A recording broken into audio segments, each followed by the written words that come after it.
না।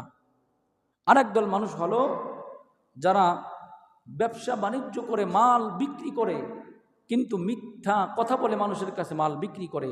আমার চাইতে ভালো জিনিস আর কোথাও পাইবেন না, আমার যে জিনিসটা এর থেকে ভালো জিনিস আর পাবেন না, অথচ তার চাইতে ভালো জিনিসের অভাব নাই। আমার থেকে এত কম দামে এই বাজারে আপনাকে কেউ দিতে পারবে না, আপনি যে দাম বলছেন আমি তাতে কিনতেও পারি নেই। এরকম মিথ্যা কথা বলে কি বলে না? হ্যাঁ, মিথ্যা কথা বলে আপনি ব্যবসা করলে আল্লাহ তাআলা আপনার উপর রাগান্বিত হবেন।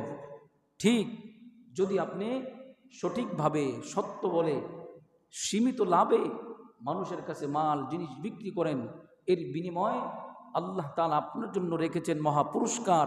নবীদের সাথে, সালেহীন বুজুর্গদের সাথে আপনার হাসর হয়ে যাবে। আজকে বাংলাদেশের অবস্থা। আরেক দল মানুষ হলো